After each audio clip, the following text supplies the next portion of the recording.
Raider Nation, welcome to the post-game edition of Silver and Black Today, an Odyssey Sports Original podcast. Also brought to you by our good friends, by the way, at Sleeper Picks. If you haven't already tried it out, you got to try it out. We'll tell you about more later. The Raiders, big win, 20-13 on the road against, yes, the Patriots. The team everybody loves to hate, especially since it's a little revenge against Mr. Josh McDaniels. Remember him? Oh, yeah. Probably not after today, hopefully, because you saw actually a great performance by the Raiders today. We're going to get into that. To help me do that, as we do on all of our post-game shows, is my good friend Murf from Raiders Fan Radio, who'll have our Voice of the Fan segment, which we start out, of course, right from the top. But first, want to go over some of the stats, guys, before we get into the discussion. Look, great day by the Raiders offense, also by the defense. Defense much more so in the second half. First half, Raiders come out with that first opening drive, go right down the field. The nice touch pass, I should say, nice bomb pass from, of course, Geno Smith to Trey Tucker, the University of Cincinnati kid. He comes out and the Raiders take that. But then the defense for New England kind of took over until the second half. But you look at these numbers, if you think about it, you Brock Bowers, 5 receptions, 103 yards. Still waiting for news on the injury there. Geno Smith, 24-34, 362 yards, 1 touchdown, the 1 interception in the first half, which killed some momentum there, but 102.8 quarterback rating. Just a great overall showing for Geno Smith. And hey, Raider Nation, quarterbacks matter. You don't miss, great kid, but you don't miss Aiden O'Connell anymore, do you? I didn't think so. So we're going to talk about that too, as well as we bring Murf back in. And Murf, I want to start out. Listen, this had all the hallmarks. You tweeted out beginning of the game, we're back, baby, after that first drive. And then a couple drives later, I saw you say, okay, get us excited, score in the first drive, do nothing, turn the ball over, blah, blah, here we go again. But man, they turned this around in the second half. Give me your feelings, your first thoughts after this first game of the Raiders under the Pete Carroll, Geno Smith, Tom Brady era. Well, aside from the idea that, Scott, I'm pretty sure we're going to win the Super Bowl this year. But outside of that, man, this team is going to have us in a freaking blender this year, Raider Nation. I mean, talk about being in a glass case of emotion. I mean, I always check in with the Twitters there, on the breaks and for commercials and timeouts and those kind of stuff.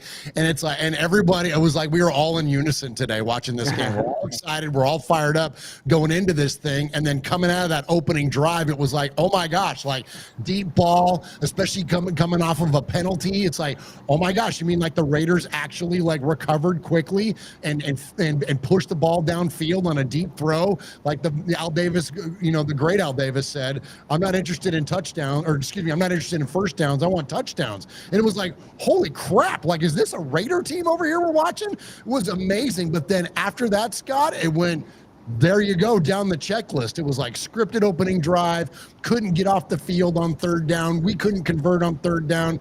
We're turning the ball over. We can't get a takeaway. Then it was next thing you know, we're down at half by 3, and I'm going, oh my gosh, here we go again. But then, of course, Scott, as you know, it turned around in the second half. And kudos to the coaching staff.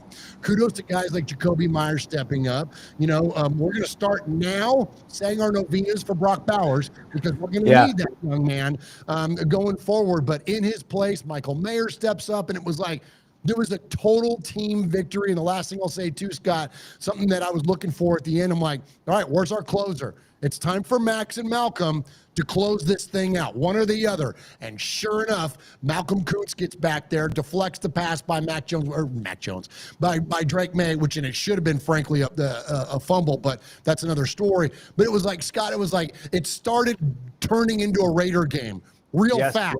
And then it stopped being a Raider game and started being this new version of the Raiders that we were absolutely desperately as fans hoping that it would be. No question about it. Also want to give a shout out and to remind you, and we'll talk about the One Nation Foundation. If you don't know about it yet, you will.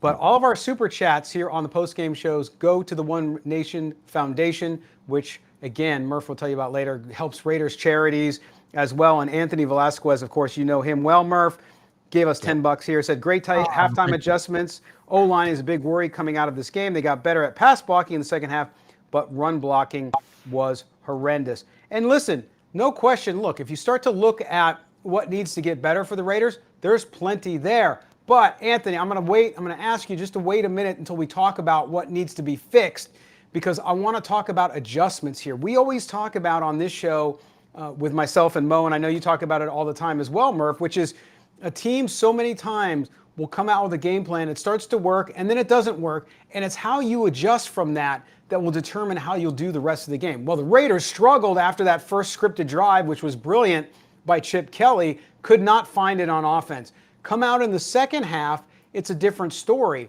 They really started to do things that gave that improved Patriot front some problems. They started to spread the ball around differently. Michael Mayer, who I've said all along, yes, I'm going to pat myself on the back, is going to be a big X factor this season, because you know what Brock Bowers can do. You saw it again today.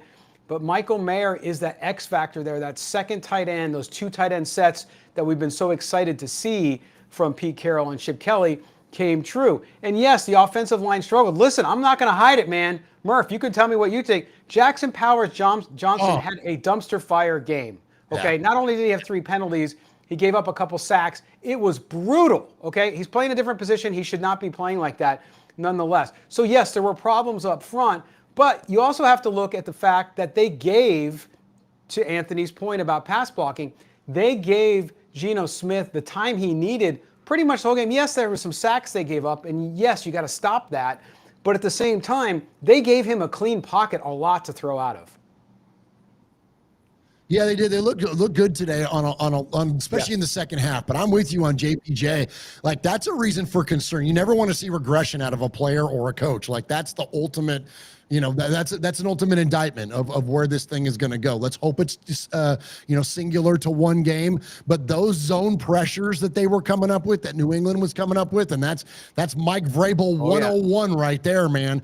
When you start mixing in that stuff and blitzing guys and disguising things, and JPJ standing around looking for somebody to block, that's not a good look for that young man. And I know we all love him. We all think he's the, Richie Incognito 2.0 and all that, the kind of nastiness and the, playing a little bit past the whistle. And that's fine. But in a game when you're struggling to then still play past the whistle and get that flag, like, yeah, man, that's it. So yeah, he did struggle today. And I thought too, like, that was where, again, in that first half, especially late, it was like, oh my gosh, here's these same old Raiders. Scott, it's interesting that, and I can't remember how many times on this show I've said this, but it's like, it doesn't matter who the quarterback is. It doesn't matter who the head coach is. It doesn't matter who the owner is. It doesn't matter who the GM is. It's the same Raiders stuff every week. So this is what's so encouraging about this win, is that it started going that direction. Yes, it started off hot with that opening drive, but then, as I said, it turned into a Raider game. It was very Raidery in the dysfunction that we see on the field week in and week out with this team historically over the past however many handful of years that weren't 2016 and 2021. Outside of that, this went very much the way that we would, I don't want to say expected, but that we're accustomed to. I'll say that. But then it didn't. And so it's like, wow. Okay, this was on the road, y'all. This is an early game on the East Coast. This is a game that the Raiders typically lose, outside of like going on the road and beating Baltimore, but then the next 10 we lost. So you know what I mean? But outside of that, it's a really encouraging win. I know the Patriots are down, but they're building, and they've got a good quarterback, and they've got a great coaching staff, and they've got an infusion of talent over there. So, and maybe it's just they're not quite where they're going to end up, but that's okay. The Raiders did what they needed to do today, both on the field and off the field from the coaching staff, and I'm happy about this one. I go all nuts and say, on the show, I'm like, we're going to win the Super Bowl. I don't think we're going to win the Super Bowl, but this builds confidence into what we were hoping and frankly expected. I'll say this real fast. I'll shut up. One of the things that I've found as a Raider fan going into a season is that I'm always going to have an optimistic outlook, but I look for the good in things. I look to Josh McDaniels and I go, okay, well, maybe he learned his lesson from Denver. And maybe Antonio Pierce is surrounding himself with guys that know how to manage a game, and maybe he'll have it figured out. It's like you kind of like look for the good in things.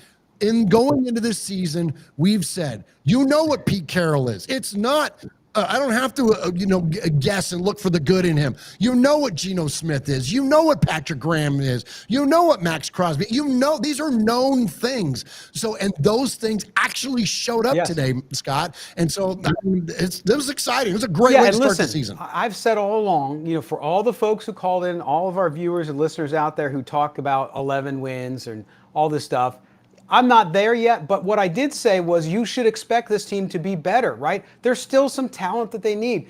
This young defensive backfield played pretty dang well. Yes, there was a couple outages, but overall, you look at Caillou Blue-Kelly, you can argue about the penalty, and I would too. I think it was a close one. It could have gone either way, but look what he did towards the end of the game. He really buttoned up, did really well. So all that faith, Pete Carroll, and this is where I want to get back to, because you talk about looking at the good in things. Number one is having a real quarterback. Yes, he threw a terrible interception, and yes, he tried to force the ball too much to Brock Bowers in the first half. No question about it. But the composure, the experience, the football intellect that Geno Smith has is night and day what the Raiders have seen in the last several years. So that's number one. Number two, the thing I kept writing down in my notes, right, was coaching matters. Now, Patrick Graham, they talked about it on the broadcast, was a zero blitz guy last year. And Pete Carroll's not that guy. You saw a little hybrid of that, right? You saw the defense adjust so well at halftime. So you see this coaching staff on the defensive side working with Pete Carroll, getting better, adjusting to what the game was dictating, and they did that. And then the same thing with offense. Offense, what they were trying to do after that first drive was not working. Nobody wants to give credit to the Patriots, but let me tell you, they spent a ton of money on that defensive front. It's good. And yes, the defensive backfield, not so much. But they've gotten better there. They've gotten better on offense. The Patriots are not as bad as you think they are, but they are a team, much like the Raiders, looking for that solution. They got better coaching, they got better players, and now they're kind of in that situation. But the Raiders, I can't underscore to you enough. This win, to me, was vital. I didn't go on air and say it, but I thought it was a must-win because the Raiders' early schedule, what they have, they got the Chargers coming up on Monday night. Then you got a slew of games that I think you can win. But still, you got 3 or 4 year first on the road. You got all this stuff going on. So for the Raiders, to your point, you made a great point, Murph. Confidence. For a younger team with a lot of new pieces together, to get on the field, to go on the road the first week of the season, to make all the first week mistakes that you do make, like false starts and all that other jazz. Yes, it's going to happen, but to then come out with a win where you persevered after having a crappy first half, basically, is a big deal. And I think you're right about that. I think this is something that they can truly build on. Now they got a big rival at home on Monday Night Football in the late game next week, and I think they're going to go into that game ready to go. They get an extra day of preparation. The Chargers get 2 extra days, but nonetheless, they're going to be ready for that. And now they've seen and been through the fire, and they can go from there.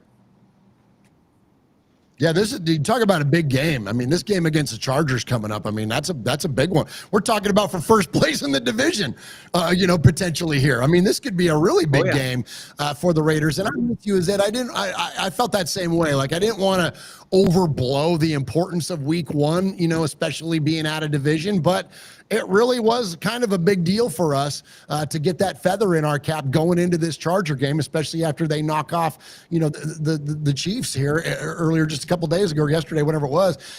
So yeah, it's a big deal for this Raider team to get this W. And Scott, you know what else too is I think that for us to beat the Chargers and what we needed today to beat the Patriots it was very interesting is that the superstars were there. And I say superstars, your superstar of the team is Max Crosby.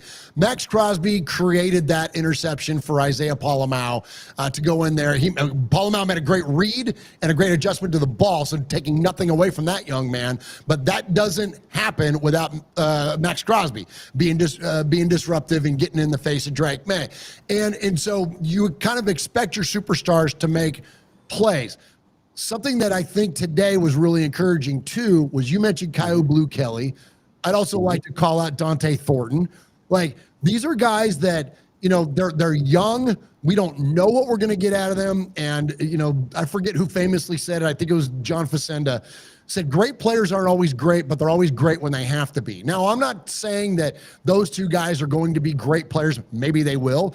But the point, though, is they were kind of quiet other than the pass interference by Kelly, which I thought was a jacked up call. Of course, I'm a fan, so I'm going to say it's a jacked I thought he was playing the ball. They said, oh, he didn't get his head around. He started with his head around until the ball went past his head, and then he played the ball past him. I'm like, no, he was playing the ball. He wasn't playing the face of the receiver. So I thought that was a stupid call to begin with. But Kelly, like you said, tightened it up, especially in the second half. Had a fantastic game in the second. And then Thornton, who had a catch early on, but then had a relatively quiet game.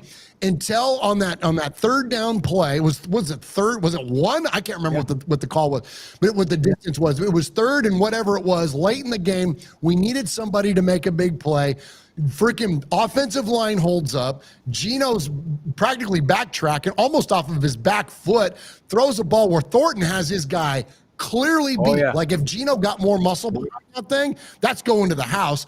But it clearly beat. But he has to work his way back to the football and catches it from his ass on the like.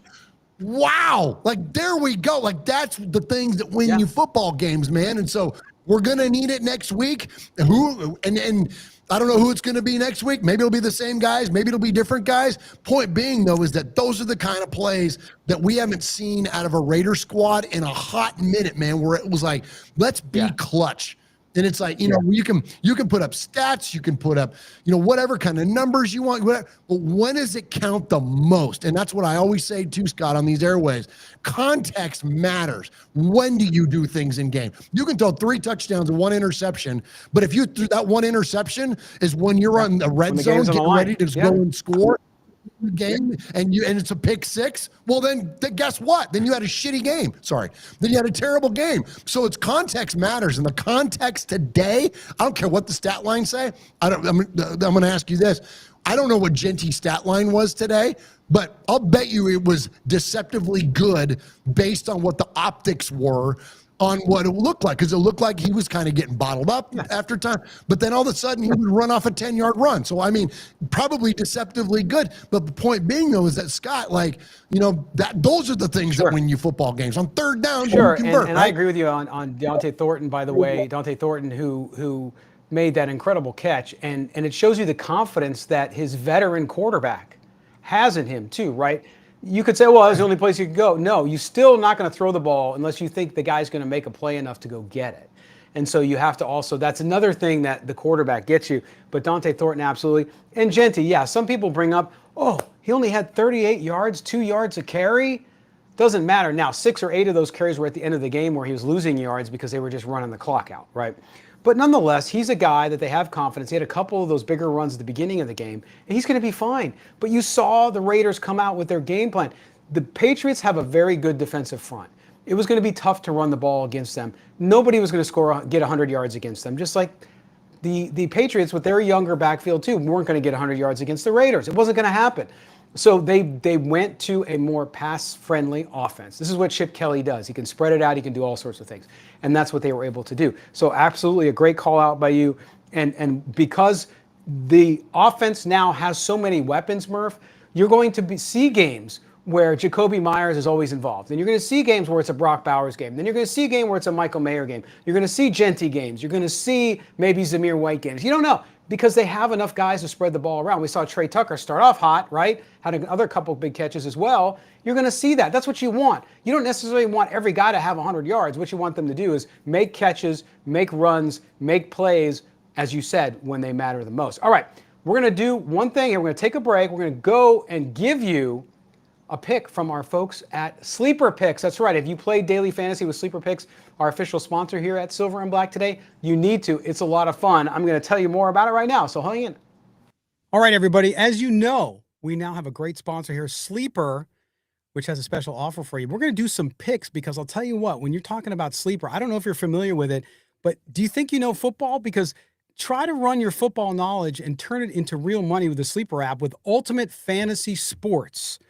That's the Ultimate Fantasy Sports app that can turn that knowledge into a little green. That's what you want to do. I just downloaded the Sleeper app this year. I've used it for fantasy football in the background, my leagues with my guys, but you just choose 2 or more of your players there, pregame or live. You can do it live as well. Pick more or less from the predicted stats, and you can win up to 1,000 times your money if your picks win. So use the promo code GENTY. That's GENTY, and you'll get up to a $100 match on your first deposit. Right here from us again, GENTY is the code. Terms and conditions apply. See Sleeper's terms for use and details as well. But I'll tell you what, you got to do this. And that's what I'm going to do with you right now. I'm going to pick some games for tonight's game, the Sunday night game. Of course, you have Buffalo and Baltimore, a huge AFC matchup. So we're going to go through. I'm going to show you how this works. So as you can see here, if you're watching me, you will see I'm in the Sleeper app here. I've chosen the game, and I go down here, and this is all you need. You guys are already doing fantasy football. You know your players, you know the leagues, and of course, tonight's game, all you got to do is pick 2 or more players here and go with it. So I'm going to go through, and we'll see how I do with this one. But I look at this. You have Cook, Derrick Henry, of course, Josh Allen. You got to go Josh Allen. I'm going to go look at Josh Allen's numbers here. We have 237.5 yards, more or less. Of course, everybody's going more on that one. It's hard not to pick Josh Allen at 237 yards. But when I'm going to go down here, I'm doing 200 plus yards. I'm going to pick that as one of my picks there. All right. Then I click back out of there, and I'm going to go over here. And there's a guy like Dalton Kincaid, the tight end. I don't know about you guys, but I'm looking at that. A guy I like is Zay Flowers, 53 yards or more. Mark Andrews, anytime TD over a half, so 1 basically on that one. So again, this is where you use your knowledge. You're already playing fantasy football. Why not turn it into some money? So I have that. I'm going all Buffalo on this. I like, obviously, Baltimore and what they're able to do. And of course, Lamar Jackson, 228 passing yards. I think he'll pass that one too. So I'm going all quarterback here. And we're going to do, let's see. Boom. Let's get this back up so you guys can see what I'm doing. You got to be able to see what I'm doing. I mean, come on. All right, there we go. So I'm going, again, I'm going to take Lamar Jackson, right? We got that. So here's the deal. I put this in, and this is the great thing about the Sleeper app too. They allow you to go max, so you get the 2 correct. I'm getting 1.62 times my money. On $1, that's $1.62, right? So I'm going to up that to $20. I'm going to get 32. Now, if I want to go flex and do 3 players, I can go out and do that. So let's do that. Let's go out and say, you know what? I also like Zay Flowers to get over 53 yards, and we'll go 40. We'll keep it. I'm being a little bit conservative here, right, with this. But here's the deal: $20 to win 37.40 if I'm correct there, or I can go to the flex and get 1.2. So you have so many opportunities here with the Sleeper app to do it. So that's what you're going to do. But that's what the Sleeper app does. And again, you get the opportunity to go in here, get a $100 match on your first $100 deposit and play daily fantasy with Sleeper, thanks to your buddies here at Silver and Black today. Use the code GENTY, that's GENTY, to get that $100 match.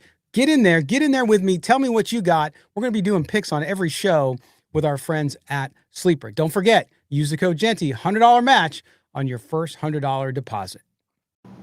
All right, we're back here with the post-game show. Scott Gulbransen from Silver and Black today, joined by my good friend Murf from Raiders Fan Radio. Raiders 20-13 winners in New England. No much shout-out for you. That's right. Shout out to my good friend Fitzy, who I was on the air with. Sorry for all those guys out there, but hey, Raiders get a big win on the road. Can't underscore how big it is. I think just to set the stage for this team, especially for this new regime and what they're doing here, and the performances we saw out of this offense and this defense. And Murph, before we went to the break, you were talking about the defense too, and what happened towards the end of the game when you needed a guy, you needed Malcolm Kuntz, you needed Max Crosby to come up big. You look at that defense in the second half, with the exception of the last drive where they're in essence playing a prevent defense. Up until that point, they had given up 83 yards after giving up 200 in the first half. I really like what they did defensively as far as the adjustments go in that thing. Also, the fact you're down a player because of the injury at linebacker. And so suddenly you go out there, you're thinking, well, this team's already thin and now they're even thinner. But I'll tell you what, they really came to play. They were much more disruptive. I tweeted out before halftime that I was really concerned because I had said earlier in the week that if Drake May was given too much time, he's improved enough where he could hurt you, especially to put pressure on that inexperienced defensive backfield. But the Raiders up front, they didn't go crazy and get a bunch of sacks, but they really disrupted the line and the quarterback in the second half. Yeah, and that's all. That's really what you're looking for, right? You want to get, I mean, the sacks are nice, but it's disrupt them. Like get them. Our buddy QB Jeff, who joins us in here, from the Group of Five Guys podcast, always talks about that. Is that when you get quarterbacks uncomfortable, being a quarterback himself, when he's like, well, we don't want to be uncomfortable. We don't want 300-pound dudes falling around our feet and our ankles and these are our money makers over here. We don't want you around us. And so when you start getting big dudes getting in your face and putting hands up and falling around you, you get uncomfortable and you get out of the pocket and you will start hurrying throws. All you got to do is look at the pass, I don't know. Well, you can look at a lot of Super Bowls, but when you look at Super Bowls featuring absolute elite quarterbacks, whether that's Patrick Mahomes or any of the other, how do those teams get beat? Well, it's freaking the Tampa Bay defensive front getting to Patrick Mahomes, forcing him off schedule, forcing him out of the pocket, making him hurry throws. They get uncomfortable real quick. It happened to Joe Montana. It happened to Peyton Manning. It's an infallible strategy that once you start putting heavy pressure on the quarterback, even if you're not getting all the way home for those sacks, and that's where when you look at Max today, his stat line wasn't big time with a bunch of sacks on it. But when you looked at what he was doing, he was getting to Drake May frequently, and he was disrupting what Drake May wanted to do frequently, and that's what you really, really want. And it shows up. I mentioned earlier the play where he disrupted May, and it turned into a Polamalu pick. That's it. It starts up front. Pete was talking about it all week long. It starts up front. We understand that we have a young secondary, and that young secondary is going to be challenged, and they were challenged today. But if your pass rush gets home, it makes it easier for those guys. And we should expect dominant performances out of our pass rush. There's no reason not to. Max Crosby is heralded as one of the greatest defensive ends in the league currently. That's right neck and neck with Myles Garrett. Well, Myles Garrett gets the same amount of double teams. Myles Garrett gets the same amount of attention that Max Crosby does, and Myles Garrett is still highly disruptive. So it's very fair for us to expect as Raider fans for a guy like Max Crosby to be highly disruptive. And if he's getting that much attention, then damn it, Malcolm Kuntz, you better be getting home. Now, I understand he's coming off of an injury, but by all accounts from Pete Carroll and everybody else in the coaching staff, he is 100% healthy. He is ready to go. Today, he looked like he was up to game speed. So we should expect greatness out of this Raiders defensive front. And you mentioned the linebackers. I always forget the young man's name that stepped in for Landon Roberts today, number 44. But they look great. I mean, Devin White looked great today. That middle layer of our defense, which was questionable, frankly, because we brought in so many new pieces, and people are like, oh, did Devin White lose a step? Does he have the lateral movement he used to have? And what about in coverage? And when you look at what the Raiders did in coverage today, I mean, Jermaine Pratt allowed that I don't want to say it was a deep throw, but it was a downfield throw. But he played great coverage. The receiver just made a play on a linebacker, and you can't do anything about that sometimes. But was he in the right position to make a play? And he was. And so I want to applaud the defense. I'm with you, Scott. And that's what you got to have. You got to do two things to win on the road. And you got to do two things to win. You got to do a lot of things. But two of the very most important things, you got to be able to play defense, and you got to run the football. And I know that now after that stat line you brought up around Ashton Genty, I think there's reason to have a little bit of alarm there. But I think, though, to go back to my context of it, when it needed to be, it was. But unfortunately, it didn't turn into a big stat game for him. But so you could say the same thing again, though, for the defense. And my whole point, you got to run the football. You got to play defense. That's what helps you win on the road. But you look at it, staying on the defense, because I think you look at the numbers, because early on I thought, boy, these linebackers look slow. They were having trouble in coverage. But then they picked it up. I mean, look at Devin White. A lot of you had told me out there Devin White is washed. Okay? 8 tackles today, 3 assists. Then you go down to the sacks. Tyree Wilson, sack. Malcolm Kuntz, sack. Lalau, sack. Max Crosby, sack. So they've the 4 together, right? So you look at that and you start to think about, wow, this defense actually showed up. Now, I know a lot of it was in the second half, but that's fine. They did what they needed to do. And to me, that's the big deal here is, can this defense just stay competitive? Can they make adjustments? They're not going to be the most talented defense. We understand that. But if they can hold their own, give the offense, because the offense was not keeping the ball in the first half. And I said it right before halftime, boy, the Patriots were already up to almost 15 possessions, 12 possessions. And you don't want your defense out there more than 60 plays, a game. 60 offensive plays. And so I was concerned about the Raiders. And in the second half, what did the defense do? They shut it down. And I think you look at it too, even from the offensive standpoint, you're talking about Genty, and I'm going to go to the stats here too, because you look at the Raiders' first downs by rushing, just 3, 17 by passing. Okay, 17 by passing. The Patriots on the other side, this is another thing, got to give the Raiders credit for how they shut down the run too. The Patriots only had 2 rushing, and they had 15 passing. So this was very much a game with the 2 defenses up front, just not making it available to the offenses to run the ball in a big way. It just happens that way sometimes. That's why I'm not that alarmed or concerned about Genty, because that's the kind of flow of how the game was going. Now, next week they play the Chargers. He could run the ball for 120 yards. Who knows? Even though they're a better defense, I believe. So that's sort of the things you have to look at. I don't think you can get too caught up in an individual's numbers in one game, especially as a rookie. Instead, look what they do. The other thing with Ashton Genty is he doesn't fumble the ball. That's why they kept giving him the ball at the end. People are sitting there thinking, well, why are you giving the ball? He could get hurt. Because he won't fumble the ball. And that's why he got the ball there on the sideline, too, on the onside kick, right? He's got sure hands. But overall, I mean, Murph, you just got to be incredibly happy with how this game went down. Not everything's perfect. We talked about that. They have things to work on now during this long week. But overall, the Raiders going on the road in week 1 across country to where they've just not done well is a huge, huge win for this team. Don't make too much out of it. As I always say to fans, don't get too high, don't get too low. And in this case, you should feel really good about it, but now they need to build on it, and it's all about consistency.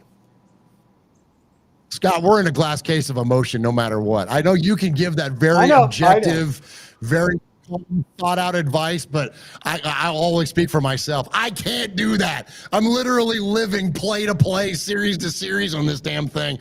And I know that Michelle and so many, who's in our chat there, and so many of our great Raider fans, Martin and Jay from St. Louis, we're all dying on every single freaking play in there. But that's just a lot of a Raider fan. And so we'll gladly accept that, but that said though, I hear you. And you mentioned, I want to mention just a couple of things here. Tyree Wilson, you mentioned, and that he stepped up, and good for that young man. And we were looking for, he's got such power. He's such a big, strong guy.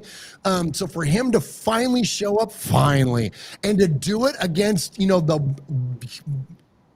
I'll spit it out here, to do it against a player like Will Campbell, who a lot of Raider fans want us to draft, a lot of people that were on the offensive line, to do it against Will Campbell, to bull rush Will Campbell into Drake May and then freaking make the play.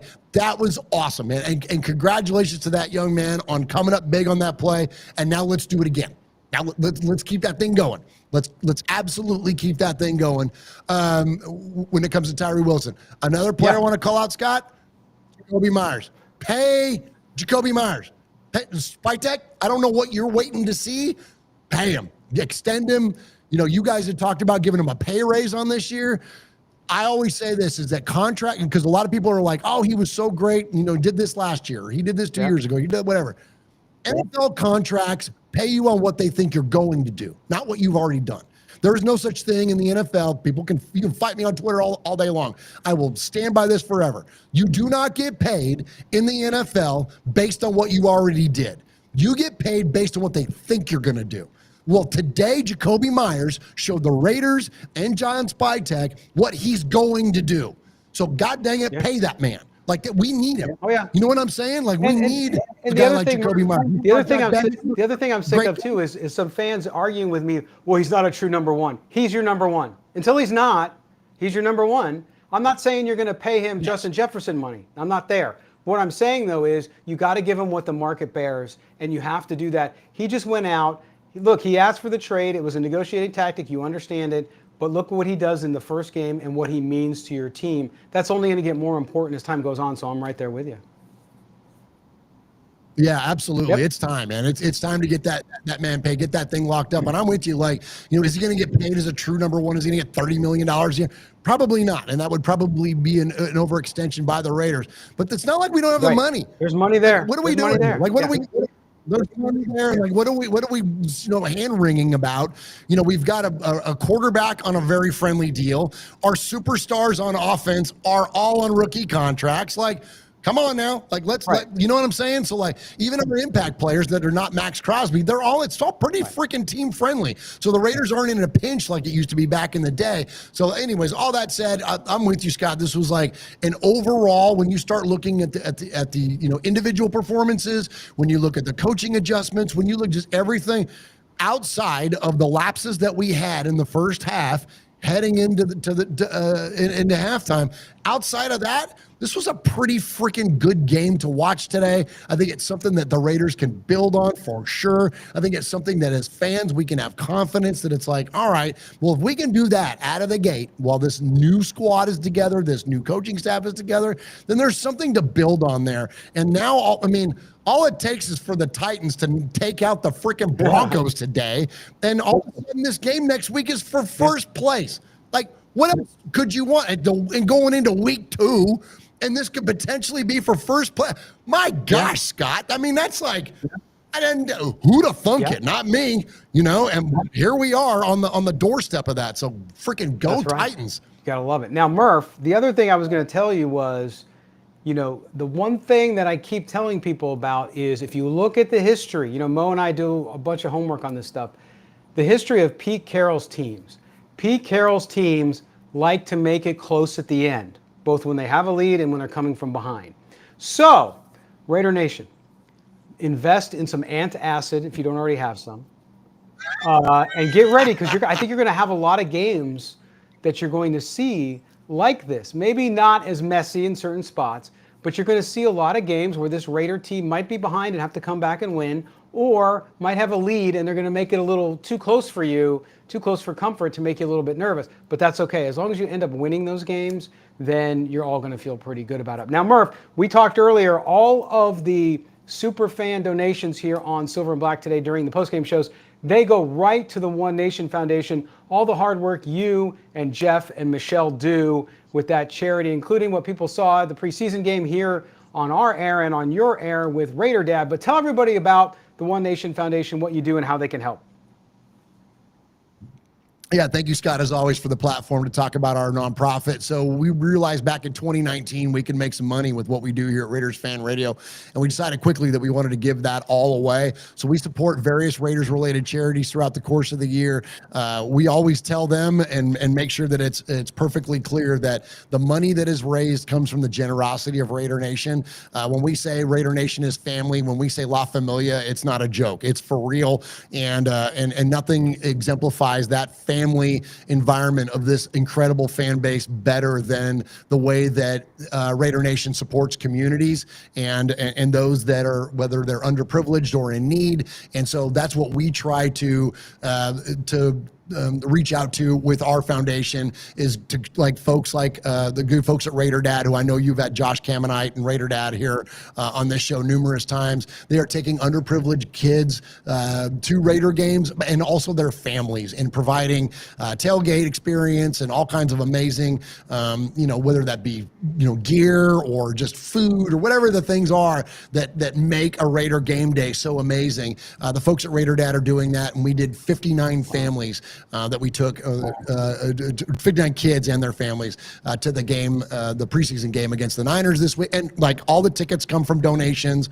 All the money comes from the donations that we get, and then we support what Raider Dad's doing financially. So I say we took them. It was Raider Dad. It's Josh and his folks are the ones that are doing the work. We're just supporting it financially for what we can do. But then also the Bolitnikoff Foundation, we're getting ready to write a big check to Angela Bolitnikoff and Fred Bolitnikoff for what they're doing with young women that are at risk of domestic violence, substance abuse, human trafficking, like the worst of the worst things that you could think of that these young women have to deal with. And the Bolitnikoffs are giving them a safe space. They're giving them rehabilitative services. They're giving them counseling. They're teaching them life lessons. They're building resumes. They're doing all the amazing things that are required to reacclimate these young women into life. And so we just can't be more thankful to be able to support these things, and we can't do it without your generosity. We can't do it without the good folks that are in the chat, that are listening audience. And then thank you, Scott, as always, not just for the platform, but as you mentioned, all the super chats that come into Silver and Black today.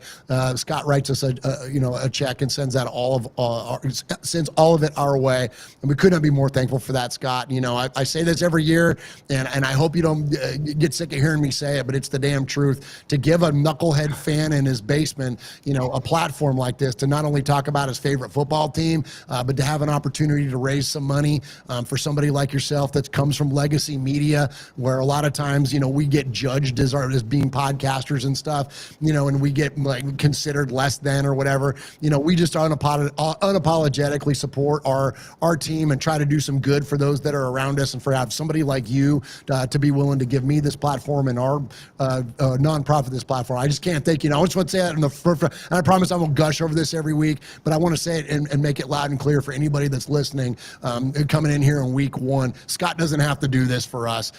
He doesn't have to do it for you know, our show and our foundation, and he chooses to, and that's big time for us. And we just can't thank you enough, again, brothers. I always say, though, I turn it right around on you, and I appreciate the kind words, but really the work that you guys all do is where it's all done, and all the charities that you touch and help with are amazing. So we're glad just to be a small part of it and to help out where we can help out. So thank you for your super chats. When you do that, you know where it's going, and we certainly appreciate that. All right, Murph, well, listen, man, until next week's going to be a really late night because the Raiders don't kick off till 10 p.m. Eastern, 7 p.m. Pacific. So it's going to be a late night, but man, it's going to be a fun one. As you said, first place in the division could be on the line. Yes, it's early in the season, but so what? Just enjoy it. Don't worry about all the other crap. Yes, they got stuff to take care of, but if you're a fan out there, as Murph is, just enjoy it for a while. Enjoy the ride until you have something else to complain about. But so far, so good. The Raiders 20-13 winners over the Patriots in what was a great game. Murph, my friend, take care. We'll see you next week. Thank you, brother. Are we doing it? Are we going live? live? Are you kidding me? I mean, oh, that's the best. The freaking Raiders better win, because if I got to do this shit all mad and sad and half lit from watching it on my couch, Scott, this is going to suck. I will only do it if you were in your Raiders pajamas. Because you have them. Okay. I've seen the picture. You have them. Because it'll be late night, right? So. I have more than one pair. Are you kidding me? I love it. I love it. All right, my friend. I'll see you next week.